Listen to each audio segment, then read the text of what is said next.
Dia pakai kasut ni bang, time Olimpik. Assalamualaikum. Anda tanya, saya jawab. Komen dari Edward. Apa beza tali halus sama yang kasar? Orang yang baru nak belajar main, mana yang sesuai?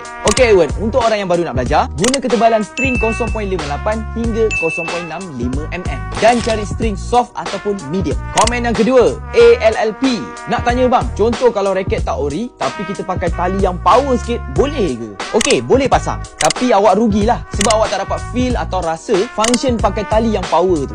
Rugi duit, hilang power. Komen seterusnya dari anbu.shisoi. Kenapa tak letak link?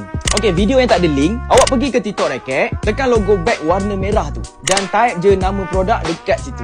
Okey? Komen seterusnya dari pelitup muka handsome. Kalau saya bergu dengan Syida, boleh ke buat mini love macam ni? Buat kat Syida macam ni? Kahwin dengan Syida nanti jangan lupa jemput. Saya tak nak nasi minyak tau. Saya nak sushi. Orang Jepun kan? Komen seterusnya. Tak kisahlah kidal ke tak. Saya nak abang review raket tu. Oh, ni. Ni lah. Lini bagi dekat saya. Model dia Windstorm 72S. Warna pink. Wah kan? Soalan seterusnya. Yang color-color pink tak dok kau abe? Adalah sikit ni ha. Yang ini Protect Magic Unicorn. Yang ini Velet Kisona 21. Yang ini brand Young T-Energy 33. Yang ini Li-Ning Hovertech 8000. Yang ini Matchball Nether X 19. Dan last sekali Li-Ning Aeronaut 6000i. Cantik kan? Dan komen terakhir sekali dari Ais Batu Campur. Zija pakai kasut ni bang, time Olimpik. Masa Olimpik tu Zija dia pakai A970 Nitro Light. Yang ini warna putih, Andes Antonsen pakai. Model sama. Yang Zija pakai tu warna purple. Model ni lah, A970.